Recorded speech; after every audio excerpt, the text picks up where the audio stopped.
এবার ফেরাউন মুসা আলাইহিস সালামকে কোলে নিয়ে কয়, কোথায় তোমার বাড়ি, কোথায় তোমার ঘর, কোন মা তোমার ভাষায় দিল নিন্দরিয়ার ফল। এই বলে যখন ঠোঁটে ঠোঁট থেকে চুমা দিতে যাবে, ভাইরা একই নদীতে থাকার পরও ঘোলা পানি আর পরিষ্কার পানি একটা আরেকটার সাথে মেশে না। একই নদীতে প্রবাহিত হওয়ার পরও মিঠা পানি লোনা পানি একটা আরেকটার সাথে মিশে না। তেলও তরল পানিও তরল, তেল আর পানি যেমন এক হয় না, বাতিল কোনোদিন হকের মুখে মুখ রাখতে পারে না। ঠিক। মুসা আলাইহিস সালাম পকেট থেকে হাত বের করে দিছে এক চড়। চটটা লাগার কথা ছিল কাঞ্চুয়ালে, মাথাটা নাড়ানোর কারণে চটটা লাগলো নাকের উপরে। মুসা আলাইহিস সালামের এক চড় বিকে গেল ফেরাউনের নাকের হাড়। ফেরাউনকে আসিয়া এতদিন খুঁজেছি যারে, ওরে সে এখন বাস করে আমার ঘরে। আম্মা আসিয়া কয়, কারে খুঁজছো আর কে বাস করে? কয়, এই সেই মুসা। বুঝলা কেমনে? কয়, চট কর, তুই খাইস না। চর খেয়ে এসেছে, ঠেলা খেয়ে এসেছে, ধরে মোল্লা ধরে না, ধরলে মোল্লা ছাড়ে না, সবাই ধরে বারবার, মোল্লায় ধরে একবার।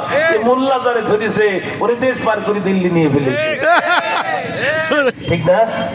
এখন আসিয়া বলতেছে, ফেরাউন বলতেছে, আসিয়া বিশ্বাস যদি না করিস, if you don't believe please look at my nose, আমার নখের দিকে, আমার নাকের দিকে তাকা। তো কি হয়েছে? কয়, নাক বাঁকা। তুই আমার ঘরের বউ হয়ে বলতো দেখি, গতকালও কি আমার নাক এখন বাঁকা ছিল?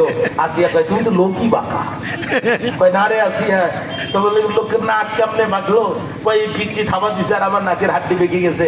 আম্মা আসিয়া কয়, সাবধান, এরকম সরস্বতী করো না।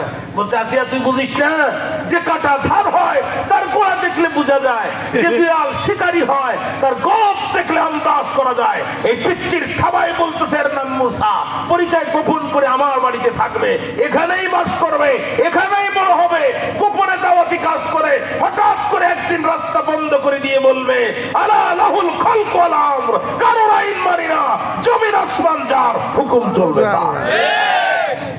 আম্মা আসিয়া কি বলতে চাও? এই মুসাইকে মারতে হবে, খবরদার।